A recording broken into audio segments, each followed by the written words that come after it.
amigos telespectadores do canal 4. Este é o programa Vida e Saúde. Eu sou Priscila Hort e hoje vamos falar sobre um tema muito importante, que é a violência contra mulheres e menores. E nada melhor do que para falar sobre isso, estamos aqui, no Fórum da Família de União da Vitória, falando com o Dr. Carlos Mattioli, que é juiz de direito aqui de União da Vitória. Seja muito bem-vindo, Dr. Carlos. Obrigado, Priscila. Uma honra sempre falar com o Canal 4 e agora também poder participar dos seus programas e estou à disposição. Muito bem. Doutor, falando sobre essa questão, quais os tipos de violência contra mulheres e menores? O doutor poderia explicar para o nosso ouvinte telespectador se existe apenas a violência física ou outros tipos de violência? Uma pequena introdução, se me permite. Aonde que o juiz aparece nessa parte toda, né? Tem o juiz criminal que lida com os crimes. Então, quando essas violências, quase todas elas caracterizam crimes, o juiz criminal pode prender alguém, pode receber um processo lá na frente e condenar por meio de uma sentença. O meu papel aqui é um pouco diferente. O juiz da família, da criança e do adolescente, ele atende nessa esfera protetiva, de proteção, né, dessas pessoas, por meio também de processos judiciais, ou às vezes um processo de divórcio, alguma outra situação que a violência aparece. Certo. Mas ela aparece daí indiretamente, ela não é o objetivo principal do processo, como é lá na área criminal, que é elucidar o crime e a violência, a situação de violência. E também num setor chamado Sejusc, que é um setor de cidadania. Nesse setor a gente cria programas, projetos e também faz atendimentos individuais para lidar com essas espécies de violência, na medida em que a pessoa às vezes tem dificuldade e não sabe aonde ir, se vai na polícia, se não vai, se vai na delegacia, se chama o conselho tutelar, se vai na saúde para pedir socorro da parte de machucados ou da parte de machucados também que não aparecem os machucados da mente, né? Então daí entramos na tua pergunta, os tipos de violência, né? São violências de toda espécie, que tanto criança quanto adolescente quanto a mulher sofrem no seu dia a dia de convivência com pessoas, né? Seja dentro de casa ou violências fora do ambiente onde residem. Infelizmente, uma porcentagem muito alta de violências é dentro de casa. Tanto as violências físicas, aquelas que deixam marcas no corpo, cicatrizes, aquelas que doem, às vezes não deixam o roxo, o arranhão, a cicatriz, mas dói bastante, aquela que mexe muito com o corpo, né? Pode ser puxão de cabelo, também a mordida. A violência física, lamentavelmente, acontece de todos os tipos, chutes, socos, tapas, né? Empurrão.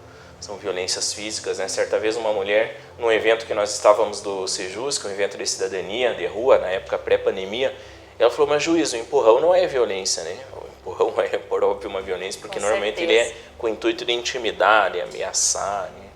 E até essa pergunta que eu te fiz, porque muitas pessoas definem hoje violência como empurrão não é violência, então uma palavra não é violência, mas existe a violência psicológica. Se o empurrão não é a palavra, o xingamento, o palavrão, a humilhação, isso aí não é normal, a pessoa tem que conviver com isso, absolutamente o contrário, né?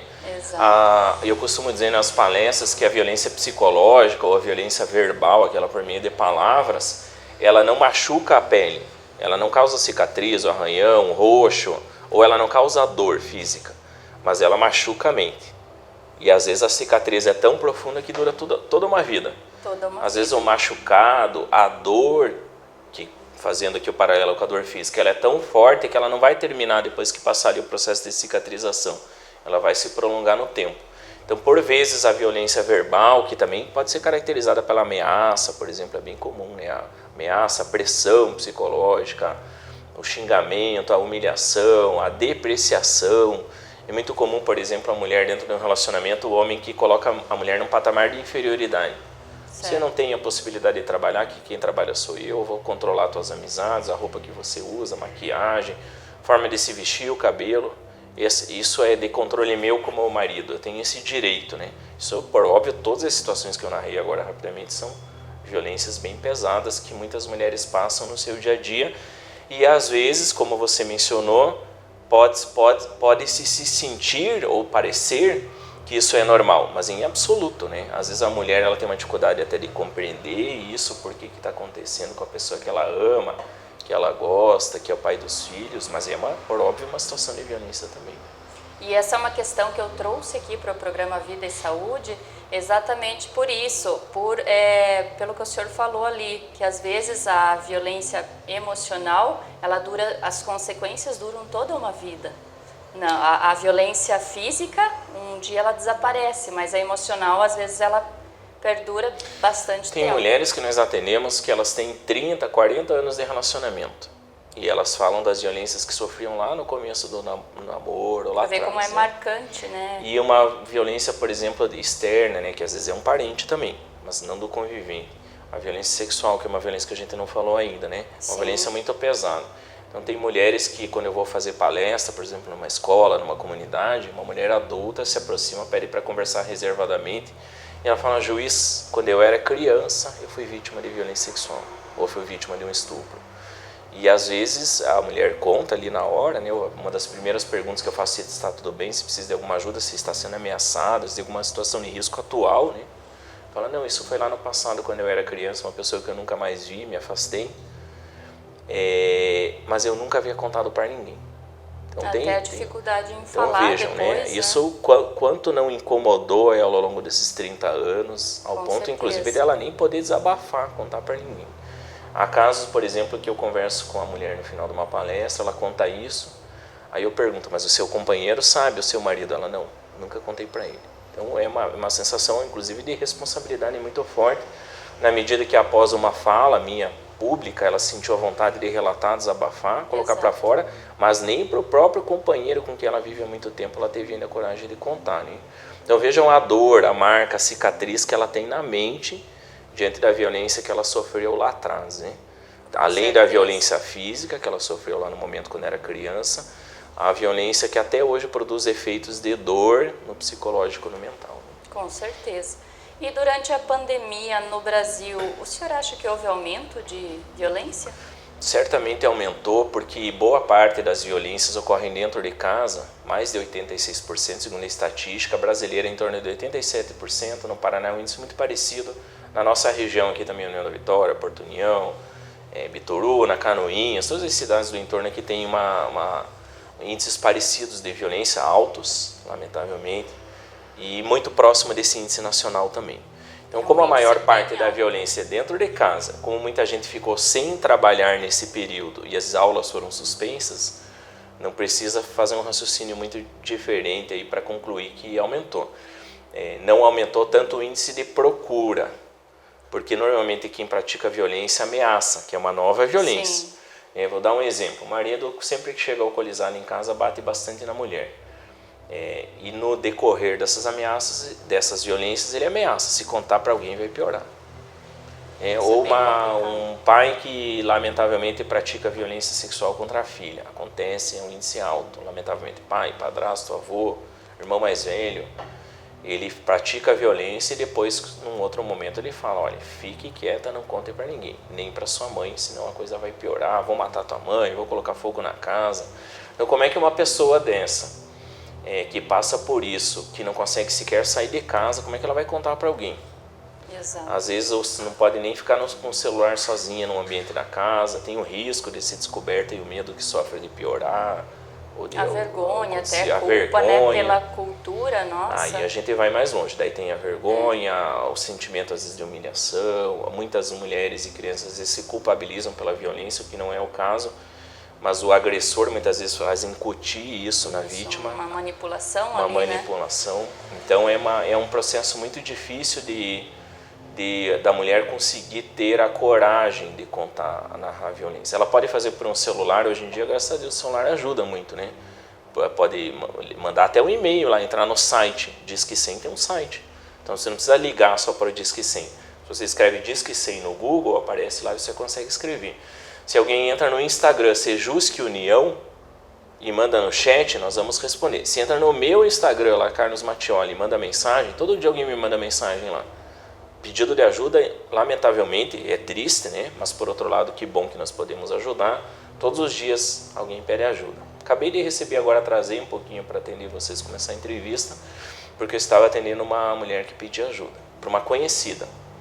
E daí já dei todos os caminhos ali, já vamos deixar ela em segurança para que ela possa aí sim formalizar a ocorrência criminal que ela sequer fez ainda, né? Então dá para fazer pelo celular, mas não é fácil, né? E o medo Sim. que apareça o agressor, que ele leia o que está escrevendo, que não dê tempo para a polícia chegar. Esse Então, é um dado, infelizmente, né, aumentou. doutor, bem alarmante, que seria uma das questões aí para a gente conversar, que o agressor, ele não é um estranho. Então as pessoas, violência no Brasil, você não busca um agressor na rua, um estranho, um bandido, 87% dentro das casas. Ou com conhecidos em ambientes familiares, né? Aniversário Próximos. do primo, terreno do vizinho, mas que é um ambiente quase que uma extensão de casa, né? Tem também a violência de estranhos, né? Claro. Infelizmente o Brasil é uma situação muito ruim, toda mulher sabe disso. Como é ruim, por exemplo, sair na rua sozinha. Vai ter um monte de homem que vai falar bobagem, vai agir de forma inadequada, muitas vezes de maneira grosseira, né? E daí, para uma situação de violência, infelizmente, é uma porcentagem de homens que não têm o controle social e ultrapassa os limites da razoabilidade que já está fazendo, né, muitas vezes com comentário machista, sexista, passar por uma situação de chegar perto, colocar a mão, passar a mão, e daí uma coisa pior, lamentavelmente, pode acontecer, né? Em União da Vitória, nós tivemos no começo do ano uma situação de estupro numa praça pública, numa região central, aqui na saída da academia. Poxa, Uma região que tem um supermercado do outro lado da rua, tem uma circulação grande de pessoas ali mesmo no período noturno, e lamentavelmente aconteceu. Ajudamos, atendemos essa menina, conseguimos ajudar a polícia na elucidação do crime, ela ficou em segurança, tirou um tempo para ela para poder se recuperar do grave crime que sofreu, e conseguimos também ajudar na elucidação do crime, infelizmente. Ela recentemente veio nessa mesma sala onde falamos, conversou comigo e falou: juiz, eu nunca imaginei que eu ia poder receber esse tipo de ajuda depois do pior momento que eu passei na minha vida, né? Então nós corremos atrás de soluções também para esses casos de estranhos. Sim. Mas a tua observação é importante, porque a pessoa pensa: puxa, eu vou orientar minha filha, menina, pequenininha, para à medida que ela vai crescendo, que ela saiba que não pode ficar com estranhos, tem que evitar ficar num ambiente sozinha, tem que saber gritar se for preciso, pedir socorro, tem que contar o que alguém fez mesmo que a pessoa ameace para não contar. E daqui a pouco a gente não percebe que é tão arriscado quanto as pessoas próximas. É uma pessoa que não tem um autocontrole, lamentavelmente, né? O agressor sexual, ele não tem o freio que todos nós possamos ter algum dia, de pensar de passar num sinal vermelho, mas a gente freia o carro. Opa, não é proibido, pode dar um acidente, eu vou frear. Então a maioria das pessoas freia, alguns aceleram e pode causar um acidente e praticar um crime. Na questão sexual também, ainda que o ser humano possa ter pensamentos equivocados, o freio social segura a maioria. Alguns lamentavelmente não tem isso por questão médica, por questão psicológica, por maldade, enfim, isso é uma conversa científica mais da tua área, né? Com certeza. Mas é importante alertar muito que as pessoas ficarem de olho. Então, por exemplo, a mãe e o pai devem falar para os filhos pequenos: conte o que aconteceu lá na casa da tia, na casa do vizinho, no aniversário que você passou lá 3 horas com outras crianças. E se tinha um adulto lá que tenha, lamentavelmente, aí a inclinação à pedofilia, né? Sim. O fulano fez isso, fez aquilo, ok, cantou parabéns, deitou junto lá na cama elástica, ok. Ele pediu para tirar a roupa, pediu para ir no banheiro junto. Então sempre alerta máximo, né?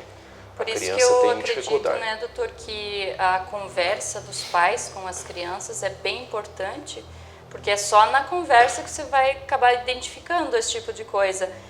Não tem assim um manual pronto do que as mães podem fazer, né, para deixar assim, para garantir a segurança dos filhos, mas a conversa eu acho que A conversa a todo momento. Daí a criança vai narrar alguma coisa, acende o sinal de alerta, procura um profissional, esclarece. Não é nada, alarme falso. Ou contrário, né? Parece que aconteceu alguma coisa, vamos procurar ajuda o mais rápido possível, né? E veja como é difícil, uma criança pequena, quem tem filho em casa vai saber, quem tem sobrinho, irmão mais novo, falar algo para uma criança de 5 anos hoje, amanhã ela vai lembrar. Hoje ela vai lembrar com certeza, se perguntar de novo. Amanhã ela vai lembrar ainda, daqui 2 dias ela começa a esquecer. Então tem que falar de novo, né? Então daqui uma semana arrepende, daqui um mês, e mesmo a criança mais pré-adolescente tem que continuar repetindo. Porque às vezes a criança pré-adolescente ou adolescente está sofrendo bullying na escola e está precisando que alguém abra esse espaço para ela poder contar e desabafar e pedir ajuda. E ninguém abre esse espaço. Às vezes ela chega em casa e fala: tomara que hoje a mãe venha puxar a conversa e pergunte como é que foram as coisas na aula. e a mãe não pergunta nada e ela está envergonhada de contar que o bullying é porque ou ali o corpo dela está mudando, ou é por causa da cor do cabelo, ou é por causa do sobrenome da família, né? E, então, se a mãe chega um dia no começo do ano e oferta esse, filha, durante o ano que você quiser falar comigo, ok, daqui um mês a filha não vai estar segura de ir até a mãe voluntariamente. A mãe que tem esse dever como adulto de abrir esse espaço de diálogo dentro de casa. Então, muito boa essa observação, né? Os pais têm que a todo momento estar reforçando essas informações e, mais do que isso, dialogando com os filhos. E até porque os filhos não... Eu li algo que dizia assim, um filho pequeno, ele não chega para você e diz assim, mãe, eu quero conversar, eu tô com um problema. E o adolescente? E o adolescente... Menos ainda, né? Menos ainda, né? Eles vão fazer birra, eles vão chorar, vão ficar diferentes do normal. O pequeno porque não conhece e o adolescente porque ele não se sente à vontade, né? E até pode, como eu disse, a questão cultural eu acho muito forte, da maneira como as meninas são criadas, de repente elas até se sentem mal de chegar para o pai e relatar certa situação e o pai repreender a filha, né? Tem sempre o risco, ou a própria mãe, né? É muito comum, às vezes, quando o pai tem uma conduta inapropriada ou já criminosa, Exato. que o padrasto, por exemplo, ou o avô, que a criança relate para a mãe. E a mãe fala, isso não é nada, ele é um sujeito super gente boa, ele jamais ia fazer isso, você entendeu errado. E a própria mãe corta ali o espaço da filha. Por isso que a gente alerta, eu sei que sempre tem muita criança que também assiste adolescente ao programa, se tiver, a Canal 4 tem uma forte audiência no Facebook, ele é disparado, né? Órgão de imprensa que tem mais acesso aí às pessoas, né? Então, às vezes uma adolescente vê e fala, puxa, o juiz falou ali na entrevista, também falar com o melhor amigo ou a melhor amiga. Falou com o pai ou a mãe, ou não confia no pai ou na mãe, ou não se sente à vontade, fala para o melhor amigo e vai junto pedir ajuda. Sim. Pô, o juiz falou ali, Carlos Mattioli, o Instagram dele, vamos escrever ali no chat do Instagram, eu fico junto com você, eu te ajudo a escrever ali para o juiz, né? Eu te ajudo a falar com a pedagoga da escola, eu te ajudo Exato. a contar para a professora no final da aula. Então é bem comum isso que o melhor amigo saiba antes da família. Então é importante também que sempre que um adolescente, uma criança ouvir o amigo contando, procurar ajuda, ou isso oferecer para ir junto, inclusive. E se vê que é grave, que tem risco, e a maioria dos casos tem risco, né? A pessoa está mal, vê que a pessoa não está bem, está pensando até coisas, pensando em morte, em tirar a própria vida, que também acontece bastante, infelizmente, avisar mesmo que a pessoa não concorde. Porque, por exemplo, uma menina que conta para a melhor amiga e fala, não conte para ninguém, esse fecho, ela narrou a violência que ela está sofrendo. Quando ela diz não conte para ninguém, é um pouco da autoproteção dela e do medo, muitas vezes, né? Mas ao contar, ela está pedindo ajuda. Com certeza. Porque ela não conseguiu contar para outra pessoa. Né? Né? Ela está sendo realmente... É um pedido de socorro também. É um também. pedido de socorro. E para quem estiver nos assistindo agora, doutor, e estiver sofrendo abusos, fora as coisas que a gente já comentou, tem alguém assim que possa ser procurado? Para quem pode ligar? O senhor comentou do e-mail. Ótima pergunta, né? Tem algum código assim de pedido de socorro que, por exemplo, se eu ligar para alguém e falar tal coisa para uma autoridade, a autoridade vai saber que eu estou sofrendo uma violência? Veja, antes de chegar aí, você deu espaço importante, contar talvez seja a parte mais importante na entrevista. Na hora da emergência, a polícia. Sempre que possível. E se não der, tem que gritar, né? Tem cada vez mais, que bom que o teu programa está falando, saiu lá no jornal que o pessoal assiste à noite, e tem mais publicações de Facebook e de Instagram. Se for preciso, grita também. Sim. Antigamente era aquela velha frase, né? Briga de marido e mulher, ninguém mete a colher. Hoje em dia as pessoas sabem que se tiver uma vizinha gritando, tem que ligar para a polícia avisar. Se tiver uma criança pedindo socorro, vamos ver o que é. Não, pode não ser nada, pode ser birra da criança, mas ela pode estar sofrendo uma violência ali que pode causar a perda da vida dela, ou que seja irrecuperável. Então, na hora de emergência, polícia. O número da polícia é 190. Tem que ligar o quanto antes, né? E pede socorro, é uma ligação que dura poucos minutos, ali, às vezes até nem isso. Depois da emergência, se você soube depois porque alguém contou, alguém suspeitou, daí tem vários outros canais, né? Aqui em União da Vitória e todo o entorno, a gente costuma receber também as denúncias. A pessoa pode ir na delegacia de polícia, na delegacia da mulher, pode procurar a promotoria de justiça, mas ela pode também vir no Sejus, que seja virtualmente ou pessoalmente, narrar que tem uma situação de violência, nós vamos atendê-la, né? As redes sociais, além do Instagram, Carlos Mattioli, o Facebook também, Carlos Mattioli, e o Sejusc. no Instagram Sejusc União e no Facebook Sejusc União da Vitória. Então pode escrever mensagem lá, nós vamos ler e prestar ajuda. E claro, lá em Canoinhas, a pessoa tem lá a promotoria da criança e adolescente, e até mesmo os conselho meios de tutelar, né? a imprensa Também, às vezes recebe, né, e rapidamente repassa para a polícia. Então é importante pedir ajuda. O socorro a essas campanhas, por exemplo, agora a lei do sinal vermelho, que é o X vermelho na mão, a gente sabe que isso, a intenção é muito boa, tem um pessoal até que briga comigo, mas isso não dá para priorizar isso. Vejam, a gente mora em cidades, Canoinhas, União da Vitória, toda a região, que são cidades que todo mundo sabe onde fica a delegacia, a polícia militar, certo, conselho tutelar. Então nós temos orientado a já procurar diretamente esses órgãos, né? Nós temos receio, por exemplo, de uma mulher que pegue um batom, às vezes a mulher que sofre violência, às vezes ela nem pode usar batom. Então ela já vai andar com batom na bolsa, mas já vai olhar diferente. Se ela daqui a pouco tira aquele batom da bolsa, às vezes ali pode ser até um momento difícil para ela ali mesmo em lugar público. Então pegar o batom e fazer um X na mão pode ser perigoso, né? Tem um vídeo que passa às vezes na internet que a criança coloca a mão atrás aqui e faz um sinal com a mão. Às vezes até ensinar para todo mundo que o X vermelho é a mulher pedindo socorro. De repente dá azar, chega na farmácia, o atendente que está no primeiro dia, ele não passou pelo curso ali que ele aprende o X vermelho. Certo. E daí é para ele que a mulher vai pedir ajuda, né? Então, claro, é legal você estar divulgando, tem uma lei, todos nós, né, divulgamos, né, o Canal 4. Então, se a gente vê uma mulher com X na mão vermelho, é uma grande chance que ela está passando por perigo. Mas não é só essa. Mas sempre na emergência, polícia militar, 190, e depois, né, se passou uma situação ficou para trás e quer denunciar, a polícia civil, delegacia de polícia, ou esses outros órgãos de acolhimento, como aqui em União da Vitória a gente tem o Sejusc. Muito bem. Até essa questão aí da violência, né, contra mulheres e menores, eu queria chamar a atenção o seguinte para o telespectador. Um menor, né, uma menina ou menina criado num lar violento, que cresce, acaba formando uma família e tem um companheiro violento, aí vem a questão também um pouquinho, né, doutor, do poder público de estar mostrando para essa pessoa o que é um lar não violento. Porque muitas vezes, até como a gente falou no início, acha aquilo normal. E aí que vem o poder público, e o senhor também está de parabéns pelo trabalho, sempre bem acessível para as pessoas, né, saberem o que é a violência, que a violência existe, física, emocional, vários tipos. Eu tenho um exemplo do adulto, homem que sempre viveu num lar machista. Aí, de repente, tem um atendimento da mulher dele que está muito mal, violência psicológica pesada, e nós vamos conversar com ele. Ele fala, mas eu sou o marido dela, eu que vou decidir quem que ela vai ter contato no WhatsApp ou não. Eu sou o marido, ela é minha mulher, minha propriedade, né, posse. Já está errado a largada, né? Relacionamento é uma conjugação de esforços no bem comum do casal. Mas cada um tem uma vida própria, autonomia, vida verdade de sair na rua, ir na igreja, conversar com as pessoas que quiser, ter seu trabalho.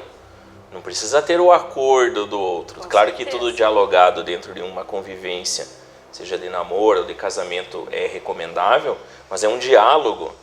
Não é uma posse, uma propriedade e menos ainda uma decisão exclusiva do homem, né, de decidir as coisas, né? E agora muitos homens não se entendem como violentos, né? Tem um projeto que nós temos que se chama Viva em Paz, que começou em Santa Catarina, ali Porto União, Universidade do Contestado, que é o atendimento dos homens.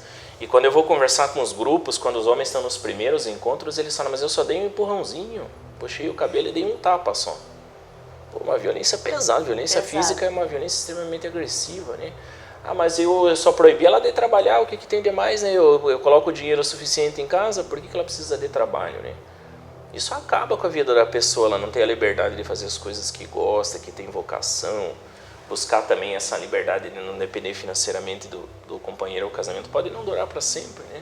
Com certeza. Então, e o homem, na fala dele, ele diz isso. E depois, lá no final do projeto, depois de 20 sessões de atendimento, a gente começa a ver uma mudança. Ele se reconhece. 20 sessões, né? Às vezes não é... A gente vai sentar na mesa do bar ali, o homem, assistir um jogo de futebol juntos, né? Se você chama a atenção do homem que faz uma piada machista, o sujeito às vezes te xinga, não dá a mínima, né?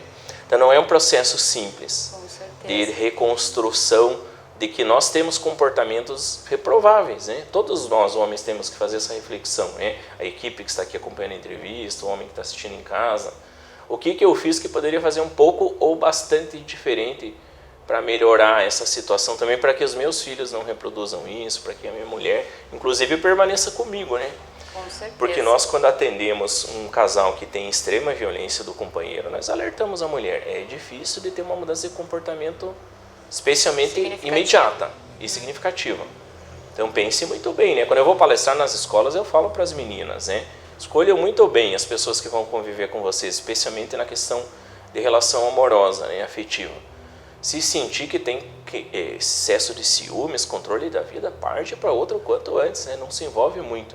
Já toma a decisão o quanto antes. Já vão dando já alerta, dicas, chame, né? Para conversar primeiro, né? Então o menino que está assistindo é adolescente, né? Quando a namorada chama para conversar, preste atenção, né? Fala, não gosto disso, não acho legal, não vou fazer nada errado, você tem que confiar em mim. Quem quer fazer errado vai dar um jeito. Se eu estou junto com você porque eu gosto de você e quero ficar com você, mas algumas coisas a gente poderia melhorar a nossa relação, né? Não precisa ter como, não precisa ler tudo que eu escrevo no WhatsApp, não vou ter desrespeitar.